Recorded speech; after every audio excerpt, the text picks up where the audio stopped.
Voltamos! E eu quero aqui me redimir. Eu falei, Maurício é Mauro Luiz de Oliveira, o nosso auditor e delegado da Receita Federal, que vai falar conosco daqui a pouquinho. Mas eu quero fazer aquele convite. Hoje à tarde, às 5 horas da tarde, nós vamos inaugurar a Casa do Associado da Metropax. Em frente à sede da Metropax, ali na Avenida Contorno 3000, fica ali, esquina com a Praça Floriano Peixoto, ali em Santa Efigênia. A Casa do Associado é uma casa para o associado chegar, tomar um café, bater papo, conversar. Aliás, é nesta casa que a Metropax vai sempre promover aquelas reuniões, né? Fantásticas, maravilhosas, que discute o luto com as pessoas, não é verdade? Tem pessoas que perdem um parente e fica com dificuldade de superar o luto. Então, a casa é para isso, para receber o associado da Metropax. E hoje nós vamos inaugurá-la. Vai ter música, estarei lá com o meu conjunto regional. Vai ser bom demais, a partir das 5 horas da tarde. Estou esperando você lá. Agora não se esqueça, faça o seu plano funerário. 0800 726 0140. 0800 726 0140. Providências com carinho. Pois é, vamos falar aqui com o nosso querido doutor Mauro Luiz de Oliveira, que é auditor e delegado da Receita Federal. E nós chegamos agora no momento que é mais cruciante para o consumidor e o contribuinte brasileiro, que é a hora de fazer a declaração do imposto de renda. Eu falo cruciante porque, para mim, é uma dificuldade fazer declaração de imposto de renda. Eu acho que para muita gente também, porque eu acho que é muito difícil fazer uma declaração de imposto de renda. Cir, bom dia a todos. Agradeço muito o convite, é uma satisfação enorme estar aqui. E realmente é um momento que gera o que cria uma grande tensão no contribuinte, pessoa física, que nesse momento é obrigado a estar no prazo de preparar e transmitir a sua declaração. Mas, sendo muito sincero, 90% dos casos dessa obrigatoriedade são simples. São casos que o contribuinte, com um pequeno nível de informação, ele mesmo consegue preparar e fazer ou cumprir mais essa obrigação tributária. Eu não sei porquê, eu acho que eu ainda estou naquela época daquele caderno que você recebia para fazer a declaração de imposto de renda. Hoje eu sei que está mais simplificado. Seria mais simplificado se você colocasse assim, o que eu ganhei, o que eu posso deduzir, não é isso? E funciona mais ou menos dessa forma, só que nós temos uma variedade enorme de contribuintes ou de atividades envolvidas por esses contribuintes. Então, quando nós pensamos no assalariado, aquele que recebe mediante holerite, com a carteira assinada ou servidor público, é muito simples e a Receita ela já tem grande parte dessas informações. Então, já há inclusive uma declaração pré-preenchida que a própria Receita Federal deixa à disposição do contribuinte. Então, nós temos os dados, fica à disposição, o contribuinte pode baixá-la, simplesmente validar, efetuar alguma correção se devida ou algum acréscimo de informação e transmitir. Porém, há outras situações, como os autônomos, os empresários, que eventualmente nós não temos tantas informações para já adiantar essa questão da obrigação. E caberia a ele, né, preencher o programa com essas informações e transmitir. Fala, eu tenho uma pergunta aqui para o doutor Mauro. Primeiro, a Samanta, ela que é do bairro do Cruzeiro, está perguntando o seguinte: o prazo termina dia 30 de abril, ela afirma. É isso mesmo? Correto. É dia 30. Correto. Aí ela fala assim, o ano passado eu caí na malha fina. Tem alguma coisa, alguma dica que o senhor possa passar para que envie e declare corretamente os meus dados? Claro. Bom, em relação ao prazo, esse ano está sendo um pouquinho atípico, porque o início da transmissão foi 7 de março. Via de regra, era 1º de março a 30 de abril. Mas começamos 7 de março, de uma maneira atípica, e realmente vai até 30 de abril, e teria até as 23 horas, 59 minutos e 59 segundos para transmitir. Em relação à questão da malha, é muito comum os casos que envolvem a maior incidência de malha por algum equívoco do contribuinte, alguma divergência de informação.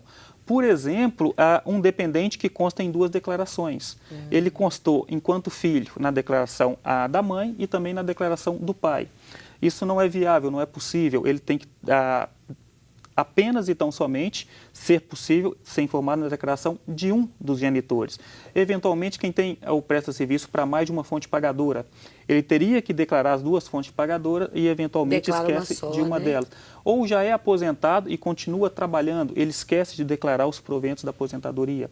Então, via de regra, a incidência de malha é em função de algum equívoco do contribuinte, eventualmente ele esquece de prestar alguma informação no programa. A Letícia também, lá do bairro São Gabriel, ela está perguntando o seguinte, ela está falando que ela tem filhos menores e que ela ouviu falar que agora precisa de declarar o imposto de renda colocando o CPF dos meninos. Ela pergunta se isso já está valendo, se é isso mesmo. Sim, sim. Essa, na verdade, é a grande alteração para esse ano. Não houve grandes ou profundas alterações em relação aos últimos anos, mas neste ano a grande alteração seria essa. Para se declarar, todo e qualquer dependente tem-se necessariamente que informar o CPF desse dependente. Mesmo que ele tenha apenas um dia de idade, tem que informar o CPF. Hoje está fácil, né? A criança já nasce no Exatamente. momento que está fazendo o registro da criança, já tira o CPF. Sim, desde 2016, 2017 aproximadamente, os cartórios, no ato da emissão da certidão de nascimento, eles já podem emitir o CPF ou o número do CPF também. Parece que hoje o CPF é mais importante do que o RG. Porque o CPF a criança já tem desde pequenininho também, como o RG, né? Sim, não há dúvida nenhuma em relação a isso. Hoje, para o cidadão brasileiro, o documento mais importante é o CPF. É CPF, né? Ele é utilizado diariamente em quase qualquer ação do cidadão. Me dá uma... Já que não é o problema ainda da declaração de imposto de renda, mas nós, como o senhor é um auditor, é o delegado da Receita Federal, esse negócio do comércio sair pedindo o CPF das pessoas aí, você acha que as pessoas podiam na verdade, sair entregando o CPF para todo mundo? Sim, essa informação do CPF acaba indiretamente talvez interferindo na tributação, mas não necessariamente e não com esse viés. Há alguns programas, me parece que até em Belo Horizonte tem programa municipal, de que o CPF na nota, ou que você exigir que a nota fiscal seja emitida, faz com que você eventualmente tenha um abatimento no valor do IPTU, na alíquota do IPTU. Então, essas questões, esses levantamentos... As pessoas quase não sabem, não usam muito esse abatimento, né, da alíquota do IPTU. É pouco ainda conhecido da população. Verdade.